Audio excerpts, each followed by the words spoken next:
You're just being dramatic again, Anna. My dad sighed, barely looking up from his newspaper as I doubled over the kitchen sink, my breakfast threatening to make a reappearance. My stepmom, Deanna, placed a gentle hand on my back, her concerned expression not quite reaching her eyes. Maybe you should stay home from school today, she suggested, her voice dripping with fake sweetness. I'll make you my specialty. It always helps with stomach aches. The thought of drinking anything she prepared made my stomach churn even more. This had been going on for months, ever since Deanna moved in after their quick marriage.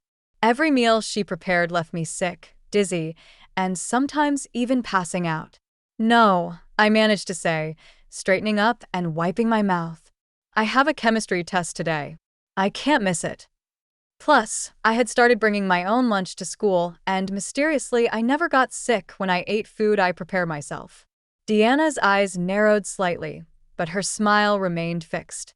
Such a dedicated student, she cooed, turning to my dad. Isn't she amazing, Robert? Dad just grunted, still absorbed in his paper. He hadn't really looked at me since he married Deanna 6 months ago. It was like he traded his daughter for his new wife, and I was just an inconvenient reminder of his previous life. I grabbed my backpack and headed for the door, my legs shaky but determined. As I reached for the handle, Deanna called out, "Wait, I made you a smoothie for the road. Extra protein to help with your episodes." She held out a travel mug, her perfectly manicured nails tapping against the stainless steel. Something in her eyes made my skin crawl. "Thanks, but I'm running late," I lied, practically running out the door. Behind me, I heard her telling Dad how ungrateful I was, and his murmured agreement made my heart ache. At school, my best friend Olivia took one look at me and frowned. "You look like death warmed over," she said, pulling me aside. "This isn't normal, Anna. How long are you going to ignore what's happening?" I slumped against the lockers, exhausted. What am I supposed to do? Every time I mention feeling sick, Dad says I'm being dramatic. Deanna acts concerned, but I trailed off, not wanting to voice my suspicions. "But she's poisoning you," Olivia finished flatly. "We both know it. The episodes only happen when you eat her food. You're fine when you stay at my house or bring your own lunch." "That's crazy," I whispered, but my heart was pounding. Why would she want to poison me? "Because you're the only thing standing between her and your dad's inheritance from your mom," Olivia said. "Remember how interested she got when she found out about the trust fund you get at 18? My mom had died 3 years ago, leaving behind a substantial inheritance that would become mine when I turned 18, just 6 months away. Dad had control of it until then, but he couldn't touch the principal. Unless something happened to me. I've been documenting everything," Olivia continued, pulling out her phone. "Every time you get sick, what you ate, when it happened. I've even been taking pictures. You've lost 15 pounds in 2 months, Anna. This isn't in your head." Looking at the photos, I barely recognized myself. My normally healthy complexion was pale and drawn, dark circles under my eyes making me look years older. When had this happened? "We need proof," I said finally, my voice shaking. "Real proof, not just suspicions." Olivia squeezed my hand. "My aunt's a nurse at County General. She's working today.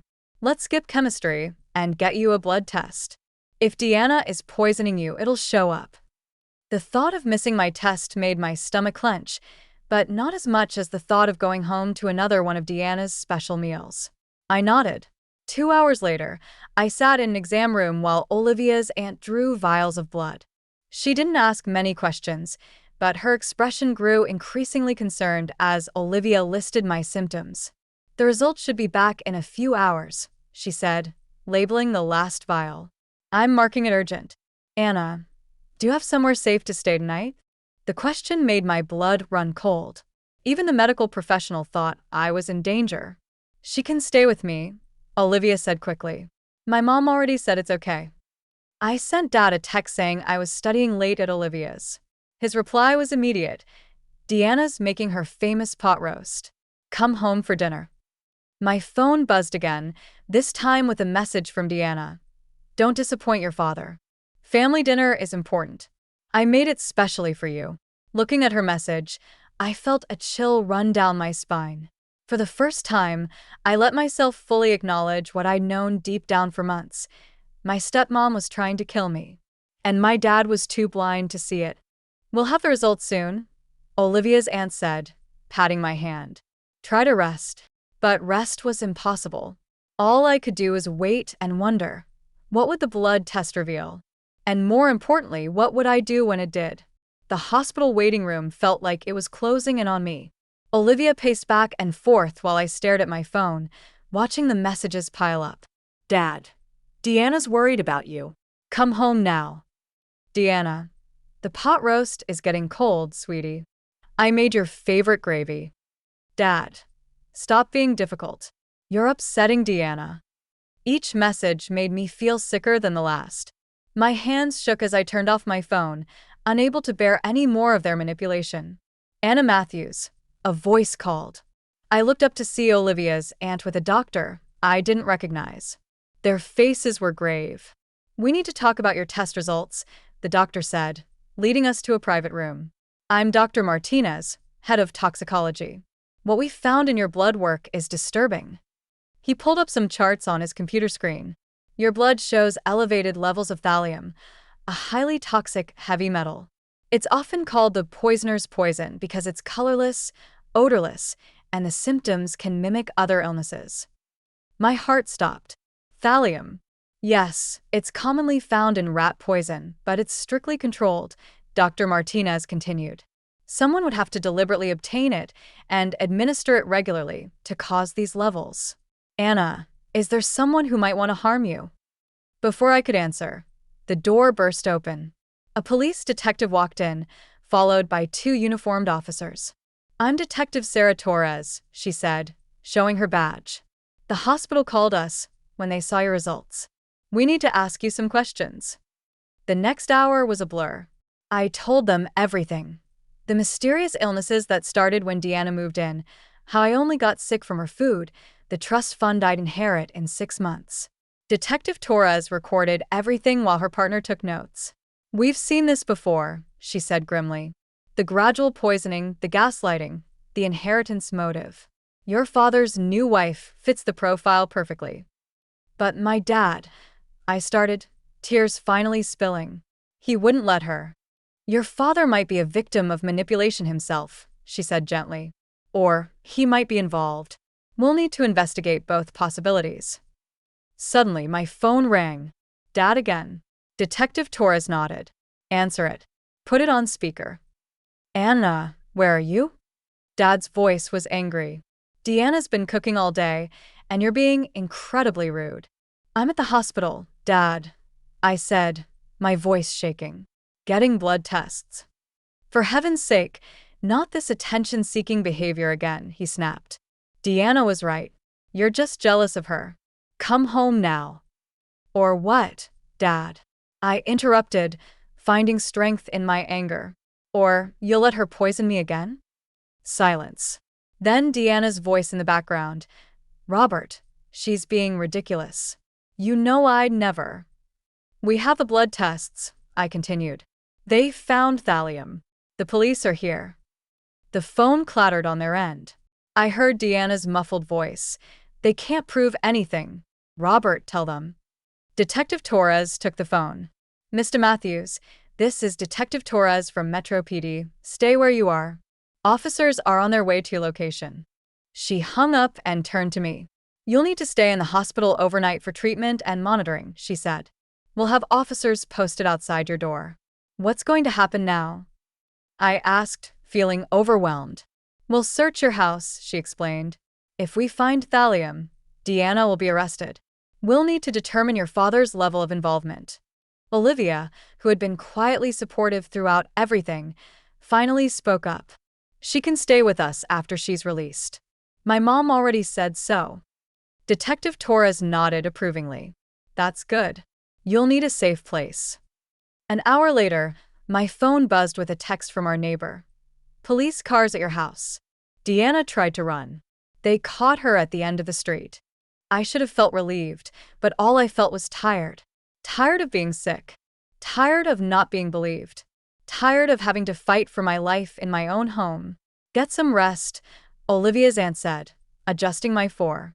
You're safe now. But as I lay in the hospital bed, watching police officers station themselves outside my door, I wondered, was I really safe? And how had my life turned into something out of a crime show? More importantly, what would happen when I finally had to face my father again? The man who had chosen to believe his new wife over his own daughter, who had watched me waste away and called it dramatic. Could any blood test repair that kind of betrayal? The medication they gave me started to take effect, and as I drifted off, I heard Detective Torres on the phone in the hallway. Search the kitchen first. Focus on the tea collection and any powdered supplements, and check the smoothie in the travel mug by the sink. Something tells me we'll find exactly what we're looking for. 3 days later, I sat in Detective Torres' office, staring at the evidence photos spread across her desk. The search of our house had revealed everything: packets of thallium hidden in Deanna's specialty tea collection, traces of poison in her protein powder, and detailed notes about dosages in her personal diary. She was methodical, Detective Torres explained. Started with small doses gradually, increasing them. Her diary shows she was planning to deliver a fatal dose on your birthday, 3 weeks from now. My stomach lurched. And my dad, she sighed, shuffling some papers. Your father was willfully ignorant, but we found no evidence he knew about the poisoning.